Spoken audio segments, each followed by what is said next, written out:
could read you a story about Reed if you'd like, that you can get an idea kind of who he was. Well, the very fact that he was so in tune to what was going on astrologically was, I mean, that right there says much. Oh, it says like huge amounts. Oh yeah, he was awesome. This one is called Ring Ding Dong. Well, maybe not. I shouldn't read that one. That was kind of annoying to me. But it's a story of Reed when he was younger, and let's see, what would be a good one? I'll read you. Can I read you my favorite story? This one's called Two Clowns. This one is about a coworker of mine, and she was a methamphetamine addict, and she slept in the park sometimes.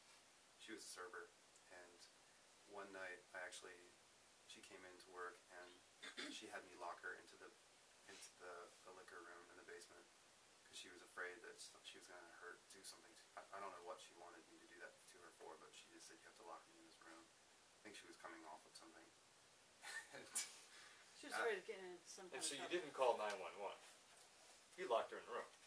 Well, she would have gotten arrested. I know, it's so funny. I didn't lock her in the room. I pretended to lock her in the room. You pretended to lock her in the room. But I shut the door, and I ran down there to check on her like every 10 minutes or so. But it was such a busy night, but she's doing really well now.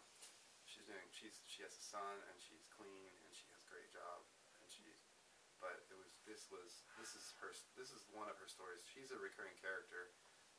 In the new version, this book has a story that I wasn't allowed to print before, that she wouldn't let me print because it was just so personal to her. It was that story about locking her in the basement and all of that. It's about her and her dad, and her leaving the city, and her drug addict habits and stuff. But she decided that it was okay for me to publish it finally, and so I was able to include it in this edition. But this is a story about her when she's kind of at her better. But I'll just go with it. It's called Two Clowns. It's named after these two little pieces of tchotchke that were just always on the bar, that were two of her favorite things that she loved. It has been reported that every night after work, Ms. Drastic returns to her apartment, and like Mr. Rogers trading in his shoes for slippers, changes into a bank teller's uniform, complete with a name tag, wig, and candy dish, before depositing her earnings into one of the restaurant's broken old cash registers. Knowing her, it's not a difficult scene to imagine. Her theme music begins, something obscure, something goth. Tugging on her cigarette, she throws down her bag, and greets her cat, Faith, in a voice similar to Gargamel, thanking her for a recent offering of Smurf flesh. Hello, children. Let's see what is happening outside our window. I wasn't mugged on my way home or arrested. Got plenty of crystals. I made $136, so we should be in for an interesting night. Her opening monologue complete, she walks over to her closet to make the switch. Black skirt, suit, neck scarf, heels, purple bonnet, wig, reapplication of lipstick. Pen in hand, she scrutinizes her own deposit slip for inconsistencies. $136.00 minus. She waits a moment for the machine's chiming cadence to catch up with her. $60 for tomorrow's errand. Subtotal, cash button. Ding, the register drawer opens, filled with bills. The camera angle moves in for a close-up. Remember, kids, she says to her invisible audience, the only real currency is cash. Credit is an illusion. Slipping the money she'll need for later into her black bra, she begins to undress and changes again, this time into her going-out clothes. Once all of the young boys in the audience are exposed to enough skin to occupy their dreams for the next few weeks, the camera catches her looking at herself in the mirror, red lipstick in hand once again, her Betty Davis eyes continuing. Now, for lesson number 2, how to find out who you can trust. One of my personal favorites, start a rumor about yourself. Nice, right? If you really want to know if you can trust someone, tell them something fierce and dramatic, and observe how it passes among your so-called friends. know its root when people start acting differently around you. Make mental notes. It can be fun. And you'll soon realize that there's no one you can trust. Now go away. Find some mischief to involve yourself in. Good night and good riddance. Okay, so maybe I've gotten a bit out of hand. Perhaps my own hyper-stimulated brain could use a little shock therapy. But first, consider this exchange the other night at the restaurant. Did you hear him sleeping with Miss Matthew? Ms. Drastic asked, amused. Her lips locked around the rim of her latte. Unraveling the vacuum cleaner cord in the dining room, I was slow to react. What's wrong with that? A man and a woman have the right to enjoy each other, regardless of sexual preference. Yeah, she said quickly, I know. But I'm not really sleeping with him. Oh, okay. I was confused. That's cool, too, whatever. I stalled a bit longer in anticipation of dramatics, before plugging in the cord. I'm not really sleeping with him, she repeated, picking up speed. But according to H, he and I have been having crazy sex for the past 3 nights. I may even be out to convert him. Miss Matthew was a dancer who we worked with, who was a server as well. He was, admittedly, I think I was the only straight person there. And H being Carolyn. No, H was a character who Oh, okay. she told. We can call him by his real name I thought it was here a because no one delusion. knows him. But his name was Miguel. I'm not really sleeping with him, but according to Miguel, he and I have been having crazy sex for the past 3 nights. I may even be out to convert him. Oh well, you said it yourself, I responded tightly.